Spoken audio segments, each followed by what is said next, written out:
Hello friends, welcome back to the lecture series on vector calculus. In previous few lectures we have discussed about the basics of vectors and vector arithmetic. Now in this module we are going to discuss about vector function and scalar function as well as vector differentiation. In this module we are going to discuss about the course outcomes, scalar functions, vector gradient, gradient of a scalar function, and directional derivatives corresponding to the gradient of scalar function. Now, after the end of this course, we are going to understand what is vector differentiation and we can perform actual vector differentiation so that we can analyze the scalar as well as vector fields so as to apply in terms of electromagnetic field as well as wave fields. Scalar function. Since we know that scalar quantities are the quantities which possesses magnitude only and they have nothing to do with direction.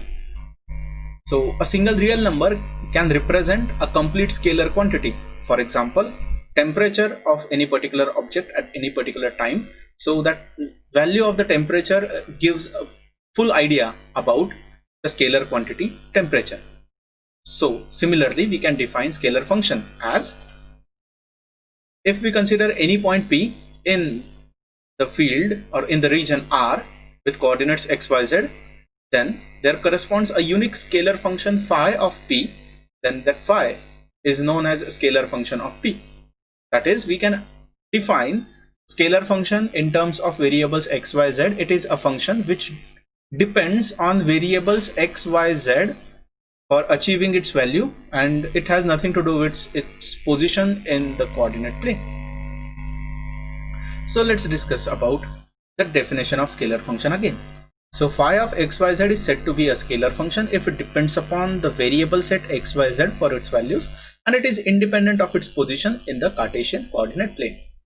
If we consider air density around the surface of the earth, suppose this is our earth and this is the air density which is uniformly distributed along the surface of the earth. If we consider any particular point away from the surface of the earth, then value of air density will be same as if you move yourself to another point and take the same distance, value of air density will be same. So air density has nothing to do with its position in the coordinate plane. So it depends upon the variable set x, y, z, that is the position or the point of observation. Same is the case with weight of an object or temperature. Then dimensions of an entity again represents the scalar field. If you consider the dimension of this object, this has specific length as well as height. So if you move this object anywhere in the region, so its dimension will not change. So dimensions are the scalar quantities. Or we can define a scalar function in terms of variables x, y, z as any function containing variables x, y, and z. Now we recall what are vectors. Vectors are the entities which deals with magnitude as well as direction, where magnitude represents the quantity and direction specifies the position of that object in the Cartesian coordinate plane. Suppose x-axis, so x-axis is represented by unit vector I bar. This is y-axis, unit vector along y-axis we call it as j bar, and along z-axis unit vector is k bar. So any position of a vector a bar having coordinates ax, ay, az, that is ax is the distance from origin along x-axis, ay is the distance from origin along y-axis, and az is the distance from origin along z-axis. So in collection we can represent a bar as ax I bar plus ay j bar plus az k bar. Similarly, we can define a vector function as f bar is said to be a vector function if its values depends upon some rules with respect to a unique vector. Means, for a value of a vector function f bar, suppose f bar is function corresponding to variables x, y, and z. So value of f bar not only depends upon x, y, and z variable set, but it also depends upon some particular vector. In general, we consider that vector as Cartesian coordinate system, that is x-axis, y-axis, and z-axis. So this XYZ system corresponds a unit vector which can be represented by I bar, J bar and K bar, and the position justified by the variables XYZ.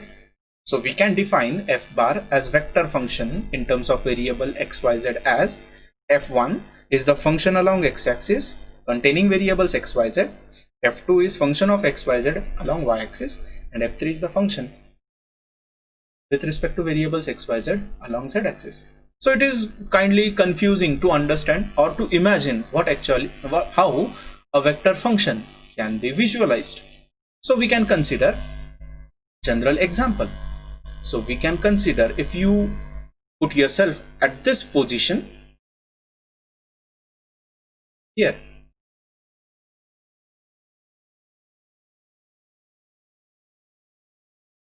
If you put yourself here, then the value of velocity by the moving water is something different. So since velocity is a vector quantity, so value of force applied along x-axis, y-axis and z-axis will be different. So this is a vector field. Same is the case with if you put yourself on this point. So amount of force applied by the water flow from the left as well as right of that point will be different. So total amount of force applied on this point will be a vector quantity. So amount of force depends upon the magnitude of force as well as the direction of the force. So this velocity as well as force represents vector function.